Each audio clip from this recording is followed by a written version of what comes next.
a few years ago, if we would have told you we were doing a story about curling, you might have been like, what are you talking about? And you'd been like, oh, that's that thing that you like sweep the ice, really fast. Well, thanks to people like Bo Welling and Kay Oakham, it is becoming a more common household name. People in Greenville are really catching on, and I came out with you guys about this time last year and tried it and saw why y'all love it so much. It is so much fun. That's exactly right. And you were a natural, by the way. I shouldn't have been surprised at all. But yeah, that was actually what we call Rocks on Main, which is something we're doing again this year. We're doing it on Wednesday, January 7th, starting at 7:30.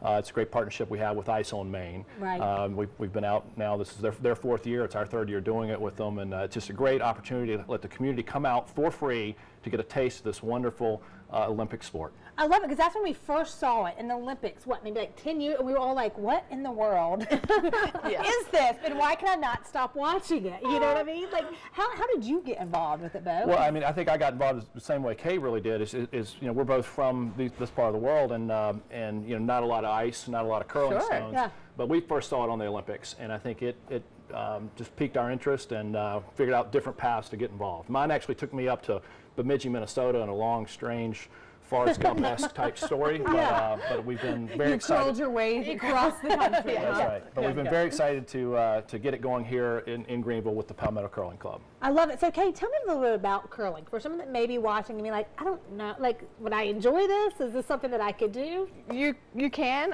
It is accessible for anybody, really, and as long as you have the ability to stand up, and you can either use a stick to slide the stone or get down in the hack and slide the stone with your arm. But it is it is a more strenuous sport than you would imagine, with the sweeping and all the yelling that goes on. This thing is heavy. You don't lift it though. Okay, you only slide it. Yes, pull back and slide it. I was like, what are we doing with this? Yeah, it's just a slide across the ice, but it's the sweeping that really is the more strenuous aspect of the sport. And you're not on skates or anything, right? No, so we have these interesting shoes for curling where when you're not sliding the rock, you have a gripper. When you do slide the rock, you take this off, and these are it gives you a little very slippery. Yes, it gives you the slide out of the hack. Yes. Well, Bo, you gotta have like legit form, because when I was watching you last year, and I'm like, okay, I do this. You just slide, but like I only slid for like a second. And I'm like, no, I want to keep going like all the way down. That's right. I mean, there is an athletic move that you have to learn to deliver the stone, but it's not an overly athletic move. As Kay said, like most any age is able to do this.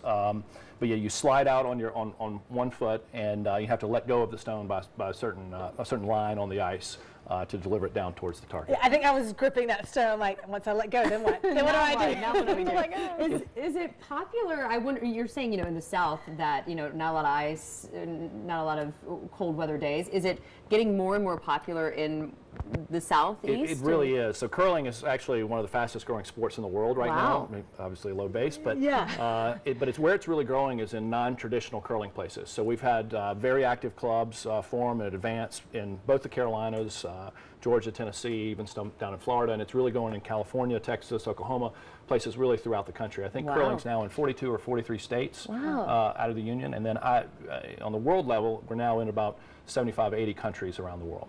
That is amazing, y'all. And there is something called a curling club. It's the Palmetto Curling Club, and they are doing a free event this coming Wednesday right downtown. Tell me a little bit about this and what people should expect. That's right. So great partnership with the city and with Ice on Main, allowing us to bring this to the community for free. And so all we need is folks to show up with a good attitude and really have a good time. So we'll get you out on the ice. We'll demonstrate the basics of the game, the delivery of the stone, how the sweeping works, tell you a little bit more about it, and maybe even get you a chance to participate in a little mini type game. But it'll be a good time, a festive time, and we hope lots of folks will come out. So it's 7, we'll start preparing the ice at 7, starts at 7:30, we'll go to about 9:30 or so. Okay, and it's supposed to be really chilly then, and you're going to be on the ice anyway, so dress accordingly. Dress warmly. Dress warmly. And not everyone may be a natural like Megan, but it might spark your interest to, figure out how to get better, right? One of the questions we get a lot is what should you wear? And so tennis shoes would be good. We'll supply, we don't need you to have fancy curling shoes. Right. But you didn't think you were going to start off 2015 talking about dirty shoes. I would not, you know what I mean? But tennis shoes would be great, and we can take you